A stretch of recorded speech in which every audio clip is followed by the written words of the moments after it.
सौम्याश्रींकर मृत्यु को नहीं बालेश्वर एफएम कॉलेज कैंपस रे शोकर छाया। आज सौम्याश्रींकर स्मृति रे कॉलेजर समस्त क्लास सस्पेंड करा जायछि। कॉलेज सम्मुख में मृत सौम्याश्री को श्रद्धांजलि जणाइछन्ति विभिन्न छात्र संगठन। अन्यपटे वर्तमान युक्त 3 एडमिशन चलता बेले बहु छात्र छात्री एडमिशन होई न पारी फेरी जाइंती। एने कॉलेज अध्यक्ष कहते आज कॉलेज बंद रहिबारु सरकार पक्षर निर्देश थिला छात्र छात्री को खूब शीघ्र अन्य डेट मिल जिवो। एने अधिक आलोचना करिसेंति हमर बालेश्वर प्रतिनिधि चंद्रकांत जेना। ये बालेश्वर फकीरमोहन कॉलेज जो दिने विद्यार्थी मानकर गहणी लगे एवं विद्यार्थी मानकर गहणी लगे पाठ पढ़ा हुए ये आज पूरा खाँ खाँ रही। आज क्लास सस्पेंड कर समस्त मन से भाव में दुख रही। समस्त मन में से भाव क्षोभ रही। जो भाव में सौम्याश्री न्याय दाबी कर सतकू दाबी कर जो भाव में आज जीवन हरई समस्त दुखदायक। एपटे चित्र देखी ये चित्र एआईडीएसओ किसी छात्र आसुच्चंती एवं सेमाने सौम्याश्री अश्लील श्रद्धांजलि एवं स्मृति सभा चारण करुछंती। ता सहित तांको जस्टिस केमिति मिलिबो सीए मध्ये दाबी करुछंती। आज्ञा टिके प्रतिक्रिया नबु। आज सौम्याश्री देहत्याग आज सीमासीमा प्राणत्याग करुछंती। गभीर श्रद्धांजलि आपण जणाउछंती। कोन कोन श्रद्धांजलि जणाउछ कोन सौम्याश्री भौणींकर मृत्यु रे आमे गभीर दुखित एवं तांकर शोक संतप्त परिवार को आम गभीर समवेदना जनाऊँ।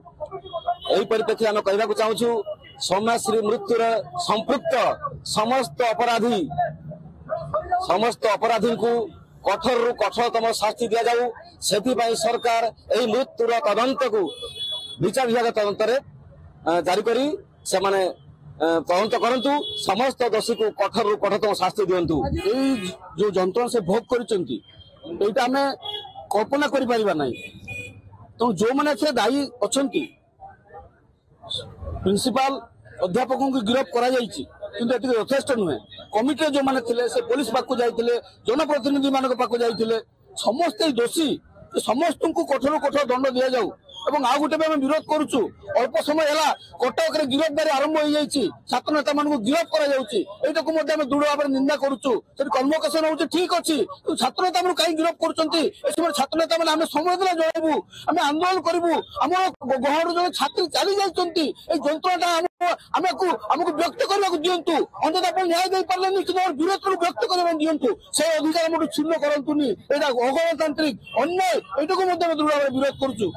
आज मन में जहाँ भी बहुत क्षोभ थी जो तो आम गहणी जड़े न्याय लड़े करूला आज शेष जीवन हारी क्षोभ बहुत अच्छे केवल मो भर नुहे जो मैंने कहना समस्त भर क्षोभ अच्छी।